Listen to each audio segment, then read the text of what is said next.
Done. Are you seeing like just the, okay, there we go. There we go.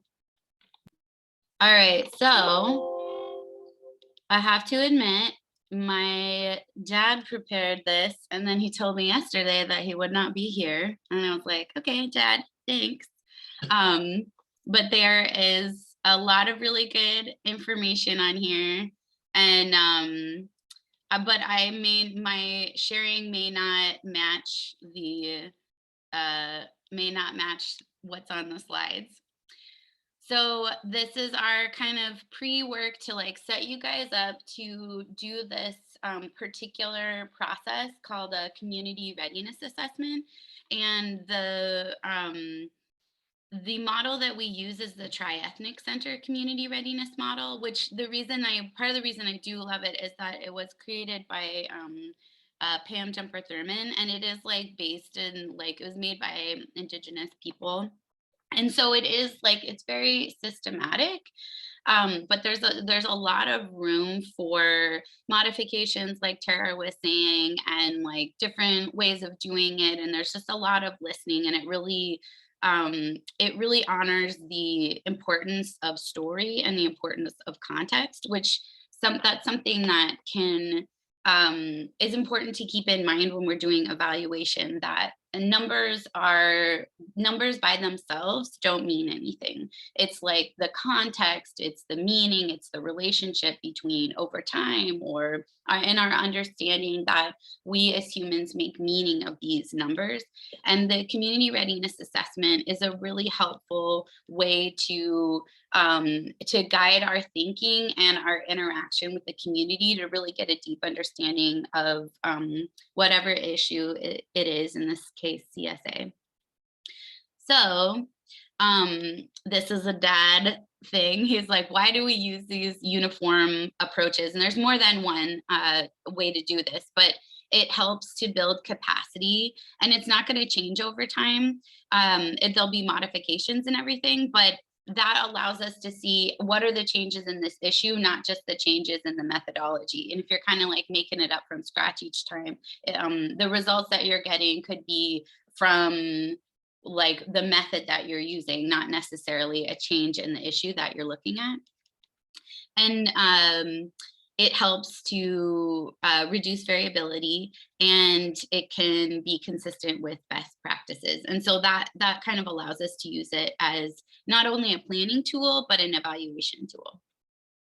So these are 3 different ones that he had looked at. And honestly, I don't know too much about the community organization model or the patch. Tara, do you have very much familiarity with those other 2 planning methodologies? Not beyond, textbook reading. So I haven't actually applied either of those in a community model, but like I said, beyond a textbook explanation. But we're really looking at the bottom one is the one that we are going to be closely tied to. So we'll just focus on that one. Yeah. And so the purpose of sharing this is that is to understand that there are lots of ways to do things, and this is the one that has been chosen. That's one we're like familiar with, and it's what's being used in Alaska too for a bunch of different issues, a lot of behavioral health prevention issues. And the community readiness assessment fits really nicely into the strategic prevention framework. And here is the strategic prevention framework flower. And at the center of the flower is cultural competence, cultural humility, and sustainability. And I'll just briefly, there's a lot of writing around this, but I'll just explain. So the first step, and this is the community readiness assessments really helps with all of these pieces, is to get a sense of what is going on with around your issue. So what's going on with CSA? Like, what are the numbers? What's the readiness? Really getting this lay of the land. And then the next flower is capacity building. And that's part of it too. Like, you guys are going to be learning even more. And maybe you have experience already with doing interviewing or assessments or looking at data, but this will like really build your confidence. And it's just another tool that like that will build within the community the capacity to address your own issues and guide your own processes. It's a really good planning tool as well. So after you've gotten a lay of the land and you like, to learn the new things that you need to learn, then you have the plan of like what is the community going to do to address CSA together. And this will really, really help with that. And I just want to plant that seed to think about, be keeping in mind that this is something that you can really use. And sometimes people think of evaluation or the community readiness assessment as checking a box for, for a grant requirement, but this is such a beautiful and helpful tool. So this will really help with the planning process. And then there's implementing that plan, whatever the strategy is, the program to address your issue, which in this case is CSA. And then evaluation is looking at reflecting on how did that go? Like by our own standards, how did we do what we wanted to do? Did we have an impact in the way that we wanted to, or maybe we had an impact in different ways that we hadn't anticipated? And just like it's a real process of reflecting. And the community readiness assessment really fits into all of these flowers and petals of the flower, and gives you a chance to really reflect on um, what has what has gone on in your process.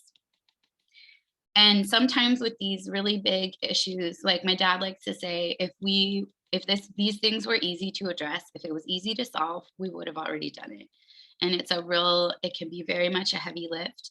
And a lot of we know that if there's a shift with readiness, that's moving us on the way to really changing those like bigger numbers of just reducing the number of CSAs. But the community, sometimes you won't see those huge outcomes that we're looking for. That might be 10 years down the road, that might be a generation, 2 generations, but it allows you to recognize the progress that you have made as a community and the fruits of your labor, and really celebrate that so that you can keep your energy up to keep doing the work. So this is just sort of like a breakdown, and we'll let you can have this for later, but this is just verbally what I said about the strategic prevention framework. So the community readiness assessment, the community readiness is the degree to which the community is ready to take action on a particular issue, and it's going to be issue specific. So like for example, some communities are like underage drinking, like yeah, we've like this is terrible, we are ready, we're going to do something about it. And then we're like, what about adult drinking? They're like, oh no, no, like we don't have adult drinking problems, or like we're not going to think about that. So it can be different from issue to issue.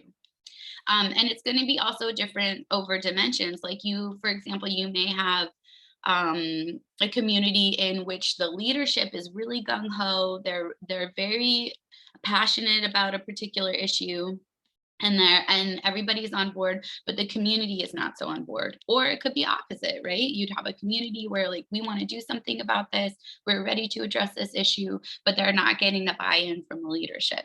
So this kind of helps us to like get those nuances. um, so it is recommended that you guys are going to do this at the beginning of the process. And this is really going to ground you guys in like what is going on in your community. And as I was kind of preparing myself for this morning, I feel like a used car salesman for community readiness, because I really love this process, and there's so much value in it, especially for you guys, because you guys will be doing the interviews, or at least is I think that was my understanding. Is that true, Tara? Yes. Okay. So there's so much that you guys will get out of doing those interviews. Like I feel so greedy. I'm like, I want to do all the interviews because it just gives you this real sense and allows you to connect with people in your community like on a different level, because you think that like we have this really good sense of what's going on, and when we sit down with people we always learn more. There's always like more nuances, more to learn, and really helping us to open our ears and open our eyes to everybody in the community. So there's different dimensions of community readiness. there are community efforts. So it's like what's actually going on, and you'll have a sense of what's actually going on in the community already. You probably do. But then the next dimension is community knowledge of the efforts. So maybe there's all this great stuff going on, but people just don't know. They just don't know what's going on. They might say, like, we don't do anything to address that in our community. And you're like, I'm right here. We've been working on this for 5 years, right? So that's a dimension. The next one is leadership. Like we were talking about, you can have a leader that, like a leadership generally that is very supportive of the issue or not, and that's its own dimension. And the next one is community climate. And that's just like this kind of general sense, like the attitude of like, we're not really ready to address this, or, we know it's an issue, but we don't know how to deal with it. We're not sure whose responsibility is it of it. Um, and then there's community knowledge about the issue specifically. So that's a lot of that stuff that you guys have, I think, already gone over in the pre-work of like how do you define child sexual assault? Like how prevalent is it in our community? Those kinds of things. And then the last one is resources to address the issue.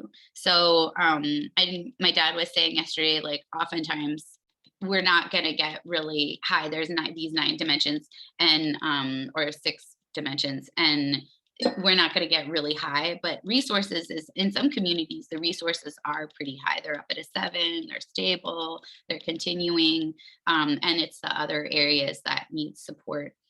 So let's see.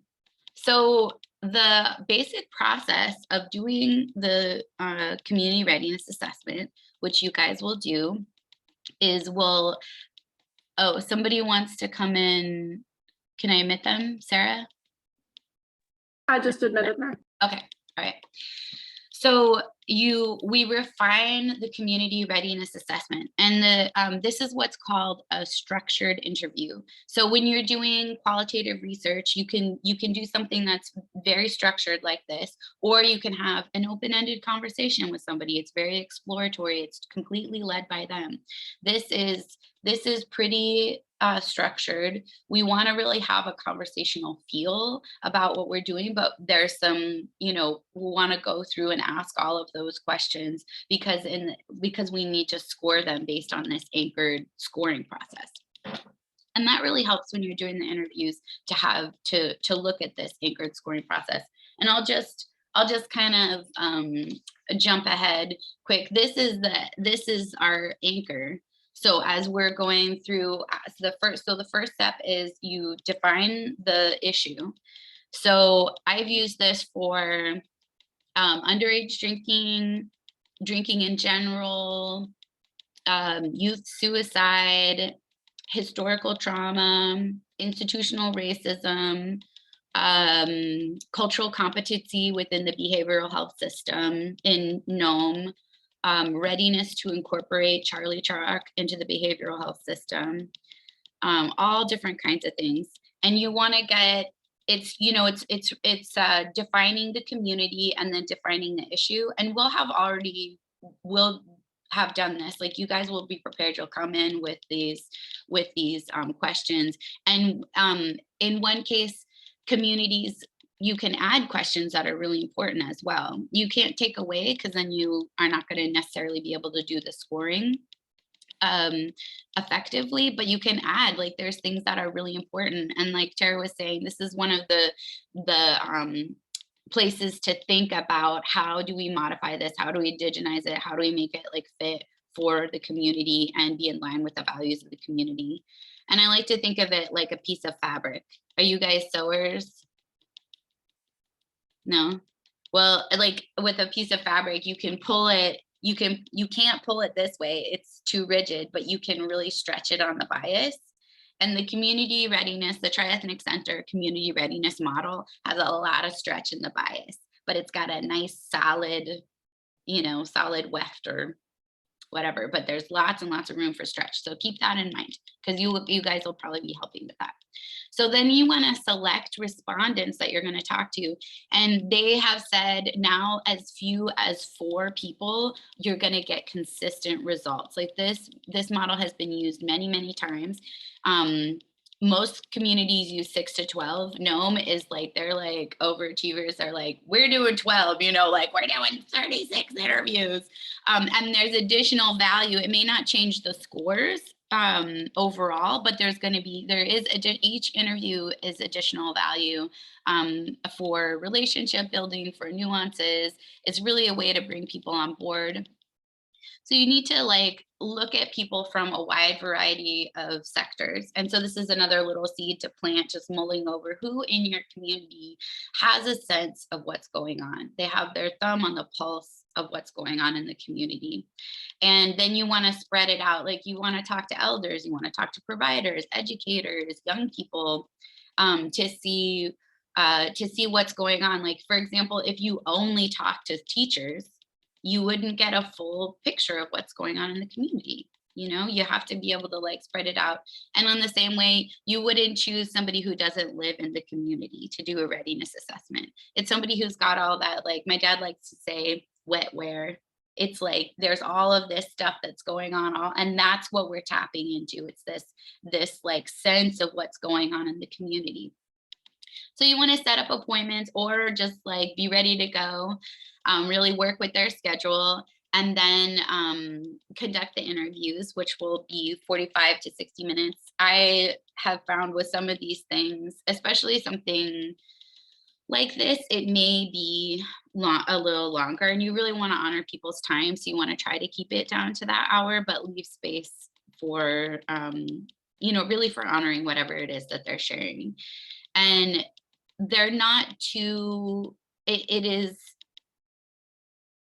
a balance between with the kind of questions that are being asked, but we're not asking people to reveal their own personal experience. So it can be a little less emotional or invasive, if that makes sense. Like we're not being like, share your whole life story. It's like, what do you think about what we're doing to address this issue? So in some cases, especially for people who have a real personal experience with these issues, which every behavioral health issue that I have been a part of addressing, people really have.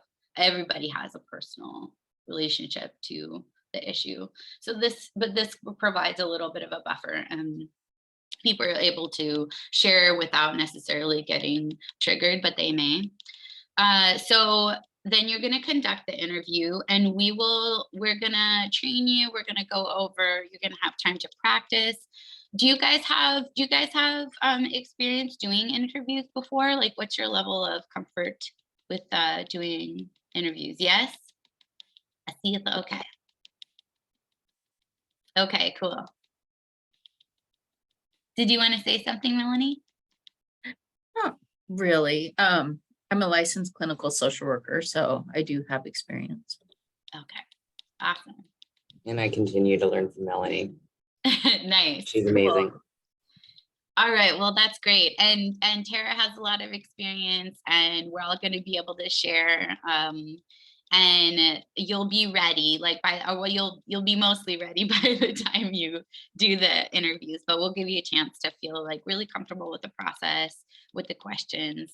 And you want to have, in general, you want to have as few interviewers as possible, so that you're not measuring the difference in, like with any kind of sort of research from a Western perspective, we're trying not to measure like the difference in the style of the interview. We want to like really get at the community readiness. So as much consistency as possible in other areas is important, so that the main thing that's changing is time.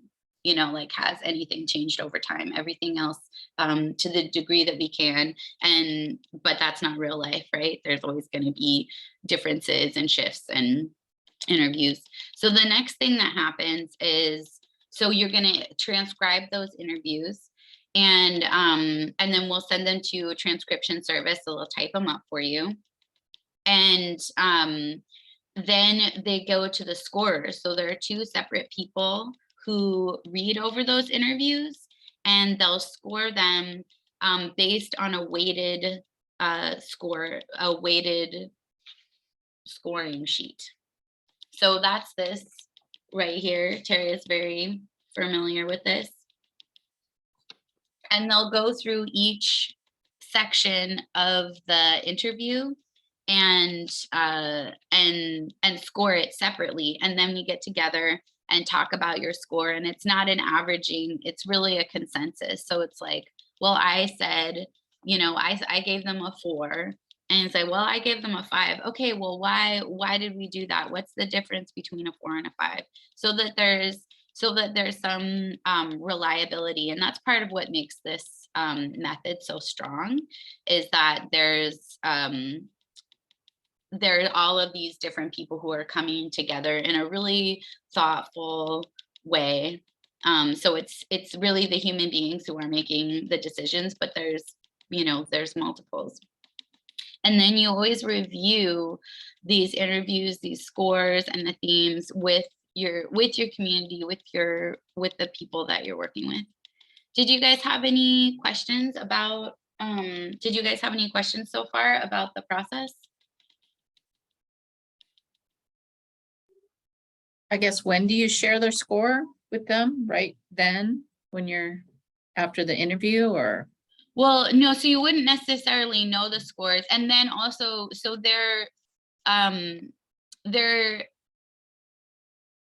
kind of confidential, like who you've interviewed. It's difficult to not reveal who's been interviewed. But you wouldn't say, oh, so-and-so said this and so-and-so said that. So first you do the interview and you transcribe it, and then you'll give that, or you'll send, and we'll go over that. You guys have, I ordered you guys recorders, so you can record the interview, and you could do it over the phone.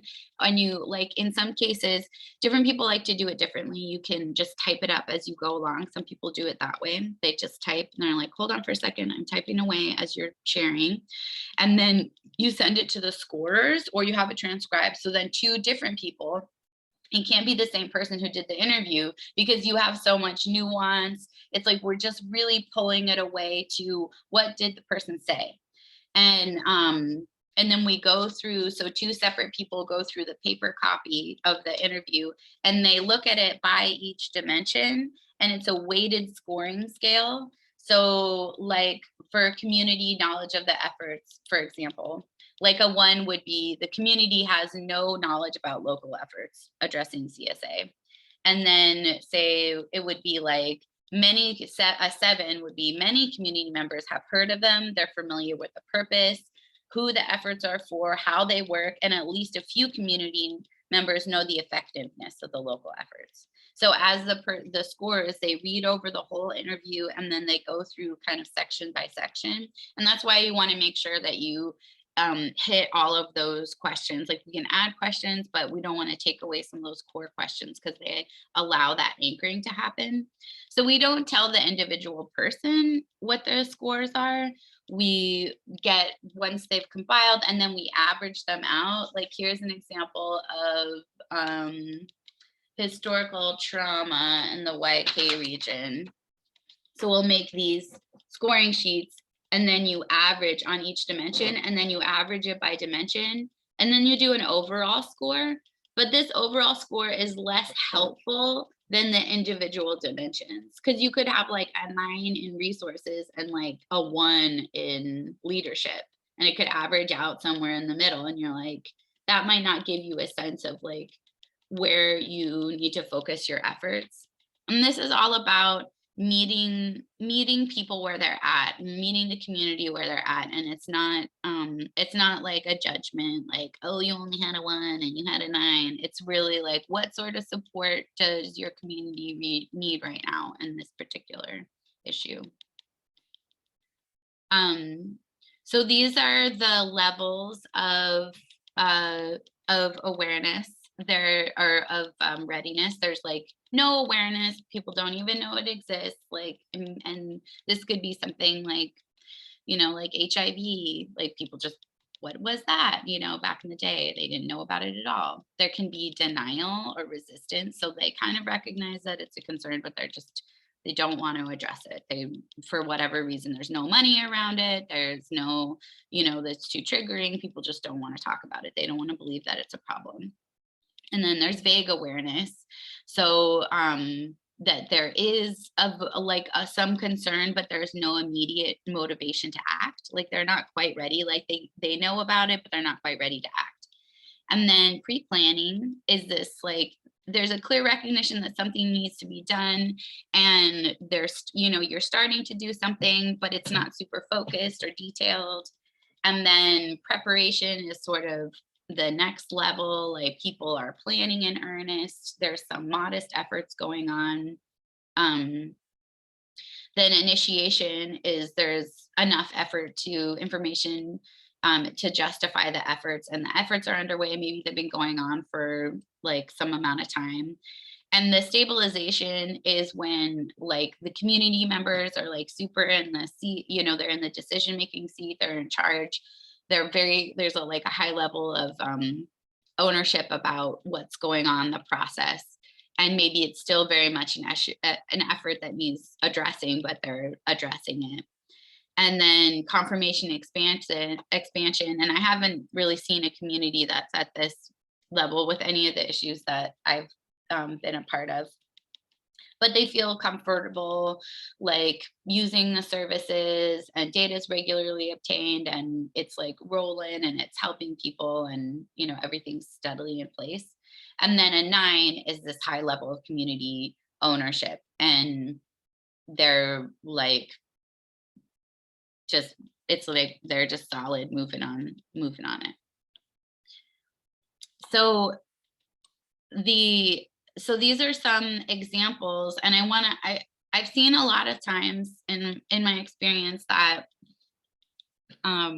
there's not always space to look at what has come out of these assessments, and you two will be in such a position that you've done the interviews, so you will have it like in yourself, like you will know this, you'll like really have this sense of what's going on.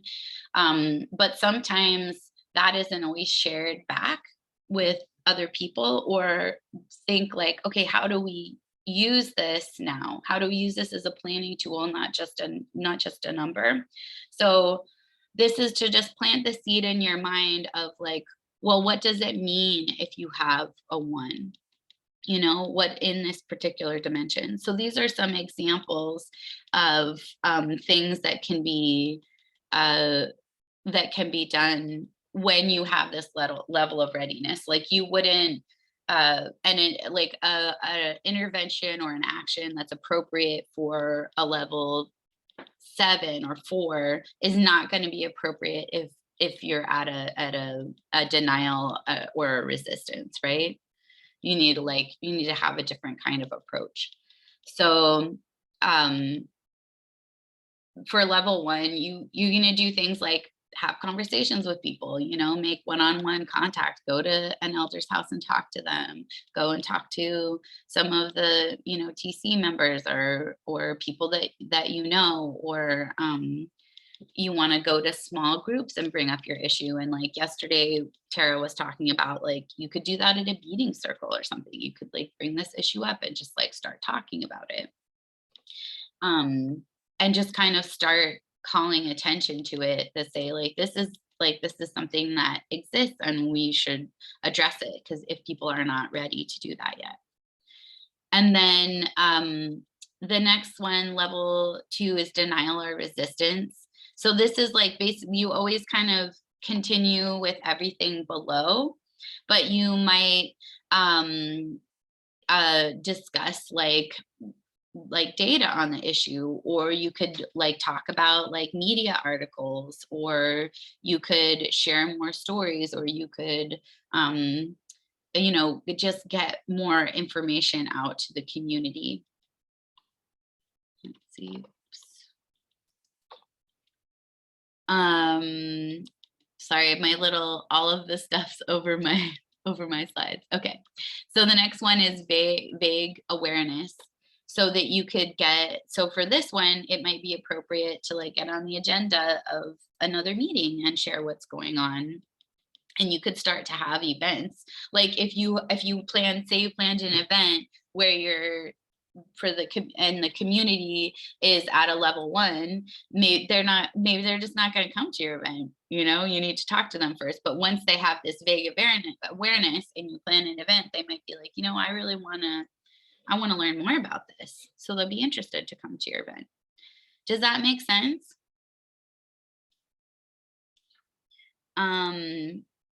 Let's see.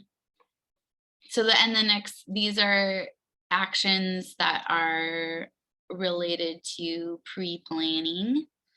And a lot of these examples, like Tara was talking about, they will actually come out of the interviews. So for example, back in March, we did a community readiness assessment for Charlie Charuck and YK, and it was the readiness to incorporate Charlie Charuck into the whole behavioral health system.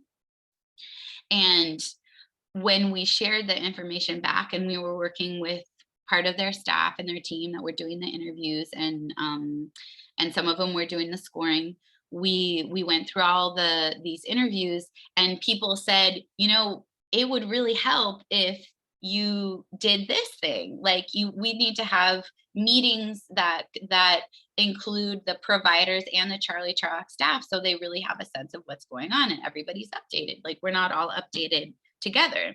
So there were suggestions that came from those interviews that really matched. They were appropriate to the level of readiness in that domain for that specific issue. And so when we put it all together, and so we'll be doing that, right? We'll be like thinking, oh, this is a great suggestion. And you might get somebody off the wall who's like, we need to, do something that just the community's not going to be ready for. Like maybe it's a great idea, but the community's not going to be ready for it. And it kind of like listening all around and kind of like taking everything into account, we can say, maybe that is a really good, what do we need to do to get the community up to that level that would be an appropriate intervention? Does that make sense? So these are, I feel like it may be less valuable to go over all of these, each of these examples, but you guys will have this. We'll share this with you. And once you get into doing the interviews, you'll like, this is all very exciting.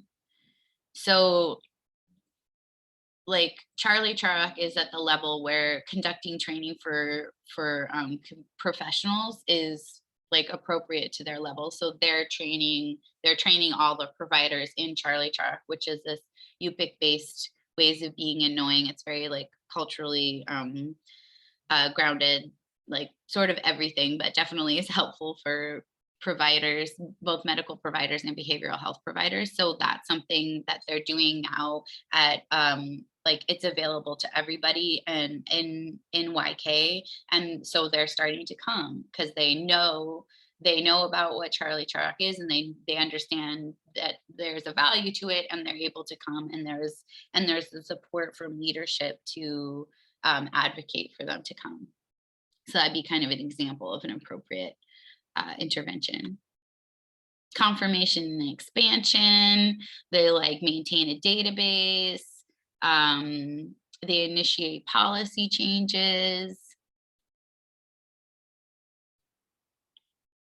And then a high level of community ownership is they're really on top of the issue, and they're like moving forward, and they kind of don't need very much external support.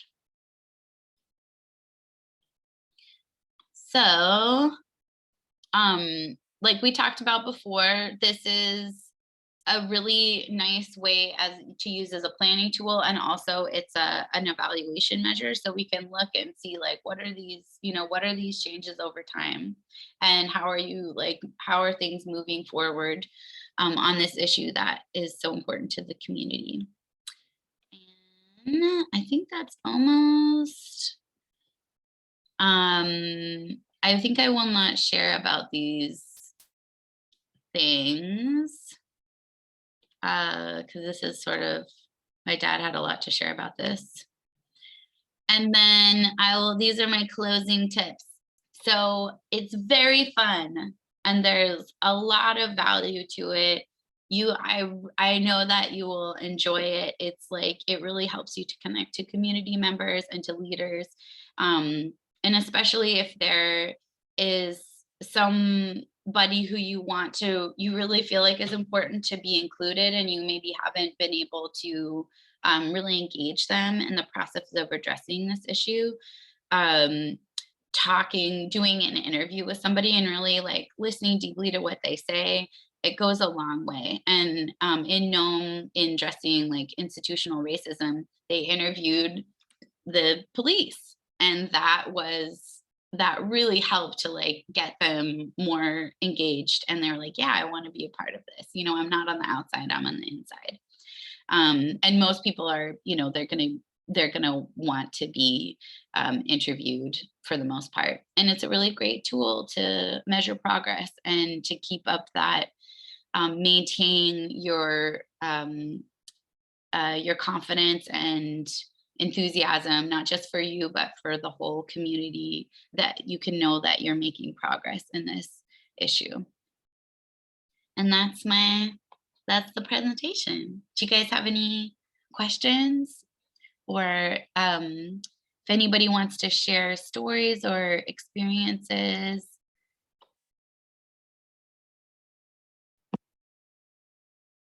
I'm intrigued by this Charlie. I don't understand the last name you're saying, Charlie something. It's UPIC. It's a UPIC program that YKHC puts on, and it's their model of wellness through their traditional model of wellness through language, culture, activities. It's really an amazing program. I actually tried to get them to come for our in-person training, but I didn't get back. I haven't heard back from them. So we will definitely keep them on. And if you guys wanted to request them to do a presentation in your community, we could definitely connect you that way, because I think it's really valuable. I'm even using their model in my schoolwork to try develop, to make it a Lutic Sofbiak instead of UPIC. So it's just an amazing model, a great training. So yeah. There's a Zoom training on Tuesday, the 18th and the 19th. If you guys are interested in attending through Zoom. I mean, in person is always better. There'll be one in Bethel, but they're going back and forth between doing Zoom and in person. That's kind of what they're trying right now. But it is like, yeah, like Tara said, I use it all the time in like my personal life, just to like, but it's how to be well. Yeah. It's a Yupik word, Challery talk, which like how to be well, how not to be ill. Nice. Yeah, I would like some information on them. Yeah, definitely. And I guess the other thing is like flyers and like public campaigns. Do you have templates, or are we starting from scratch? So for creating awareness about Pathway to Hope, or like how to participate in activities that you guys will be putting on, is that what you're talking about? Well, I guess more of child sexual abuse information. Like if we're at the, just awareness stage and getting information out there. Oh, yeah, so we can work with you to develop those, but yeah, we have programs and software that we can help you build those templates however you would like to, and then we could incorporate language or whatever. So yeah, we're definitely going to be there to help you do that. Sounds good. Thank you. So I'm excited. Our training's coming up, and we've got a lot of great co-presenters coming in. We're going to have you guys heard of the blanket exercise? So we're gonna be doing an in-person one, for one of our afternoons, so I haven't done an in-person one since 2019. And that was down in Florida, and it was with like 400 youth participants, all American Native, Alaska Native kids in this large room, and it was so powerful. But anyways, I'm super excited to do that. And then we have, from Rural Victim Services. They have a great program that provides a lot of information and resources, technical assistance. We're really reaching out to look at the resources that are available statewide, so that if you guys wanted to access them, we could help connect you and make that happen. Especially if it's relevant to the strategies you guys are trying to do once you start getting them out. And so we did get our travel and housing. Where will we be going for this training? So we're gonna be at the BP Energy Center for the first 3 days, and then the last 2 days at ANTHC at one of their conference rooms. But we'll make sure that you have all that information beforehand. Just finalizing agendas, and when I say agendas, you know, a lot of the activities will depend on time of different activities, but yeah, we have a good bit of activities planned, so I'm excited. Awesome. Should we be renting a car to get to these different venues? Go ahead, So- Eliza. Yeah, I talked to our ops manager about that. And our preference is that you all do taxis or Ubers, and we'll reimburse for that. And also for like morning transport, I'm happy to pick you all up in my car because I'll be driving there anyway. So I'll send you details on that. But any travel that you do within Anchorage while you're here, like getting to and from where we're hosting, that we will reimburse you for. Okay, thank you. Well, thanks, Anda. You're welcome. I'm really excited to spend time with you guys, and Yeah, thank your dad. what? Oh, say thank you to your dad as well. I will. Yeah, he's a really fun person to pick his brain, because he's been kind of on the edge doing stuff in Alaska for a long time, and he likes to say that he's stepped in every cow pie in the field, and he can tell you where they are. There's always new cow pies to step in, but it'll be nice and to have him too at the. I'm looking forward to having him home. So. All right. Well, I like There's that no more- metaphor. It's cute. if we don't have any more questions, we could be excused a little bit early. I know you want to get to that baby. I don't blame you. I want to get to that baby. No, Baby smells she good. has big cheeks. It's so. Thank you, guys. All Thank you, right. ladies. We'll see you soon. you. A week. That's right. Bye. Bye. Thanks, Amanda.